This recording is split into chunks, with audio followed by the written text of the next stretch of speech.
In this video, we're going to talk about how to run a campaign. There are 7 distinct steps you need to take to run a campaign. If you're interested in running a campaign and winning a campaign, you need to listen to this entire video because each one of these steps is critically important to your success.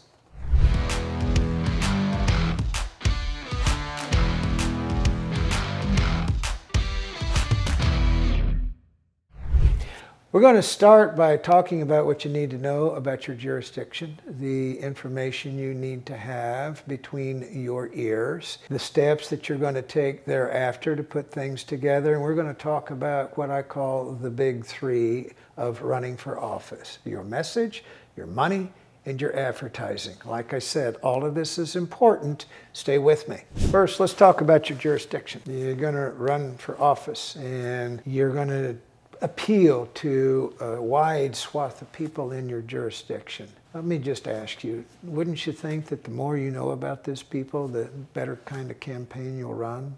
I think so. Now, what do you need to know about them? Well, you want to know their partisan affiliation of your jurisdiction. You want to know the voting history of your people and your voter rolls. You want to know how many elections they have voted in the past. You want to know their demographics, their gender, their age, the age breakdowns, the number of constituents that you may have who have children in the household, their median household income, the value of their housing, how many of them live in poverty, where they are on the socioeconomic ladder, how many of them graduated college versus high school. If you do not know that information as you try and construct your message, you're going to be lost, because this is your market. And you must know your market in order to win an election. If you have no idea how to find that information, put it in the comments section underneath this video and I'll tell you where to find it.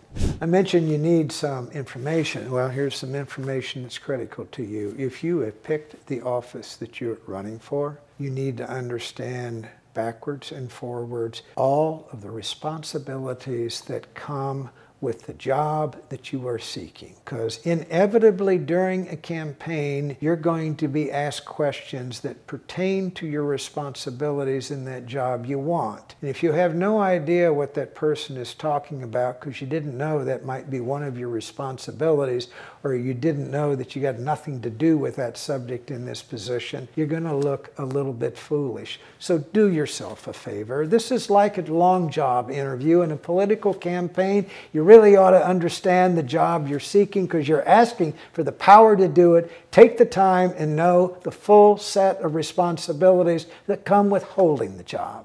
The second thing is information, but it's critically important in any campaign. You need to stay up to date on news. You have to know what is going on in the world around you, because people you meet in the campaign, you're going to run into people who are very well read, and they're not going to be impressed if you're clueless about something that happened a day or 2 before. So make it a point before you leave your house in the morning. Glance at your local, state, in national newspapers, the New York Times, the Wall Street Journal. Make sure you have some understanding and knowledge of what happened in the world the day before. Oh, and by the way, before I continue here, I've just finished a new ebook, The 12 Essential Steps to Preparing for a Political Campaign. It is free to you. It's in the link underneath this video. Be sure and go there after this video is finished and get your copy. Third step in how to run a campaign, you need to know backwards and forwards the person you are running against. Why? Because at some point during the campaign, voters are going to ask you, why should they vote for you and not the person you're running against? If you don't know the strengths and weaknesses of your competition, if you don't understand and know the biography of your competitor, something about their moral code, what their agenda is, what their story might be, you are clueless in how to strategize your own campaign. So I want to picture this. I played football in high school. What did we do on Monday right after classes were dismissed? We watched game films of Friday night's game, and the coach would tell us where we screwed up or made a dumb mistake. But we also watched the game films of the team that we were going to play the next Friday. Why were we doing that? It was to analyze the strengths and the weaknesses of the team we were going to face in 5 days on a football field. Why did we do that? It's because we wanted to exploit their weaknesses and somehow counter their strengths. Politics is no different than that. So analyze your opponent. Now, once you get the thing on your opponent, it's time to construct your campaign message. During the course of a campaign, there are kind of 5 questions that voters are going to have for you. I'll just rattle them off here. Voters are going to ask you these questions. What makes you qualified? How do I know that your values and your moral code is in sync with mine? What are you going to do for me? Or how are you going to improve my state or my community or my country?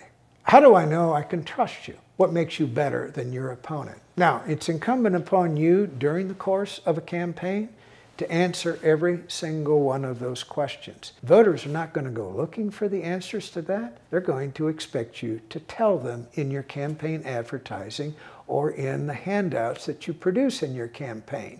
You need good answers to all of those questions because the answers to those questions is your campaign message. Now, what are you going to do with that message? Well, you may create a video with it. You may use it to craft all of the rhetoric on your website. But at some point, you're going to take bits and pieces of that campaign message that you put together, and you're going to want to disseminate that information to voters through paid advertising. Well, here's a sad truth, a stark truth, a hard truth for some. You can't buy advertising if you don't have money. So if you got a good message, it should be easy for you to raise money. But money needs to be part of your campaign activity, and that does require that if you're running for office, you got to learn the art of asking for money. Now, what are the ways that candidates raise it? Well, most candidates raise a lot of money through phone calls and visits with people.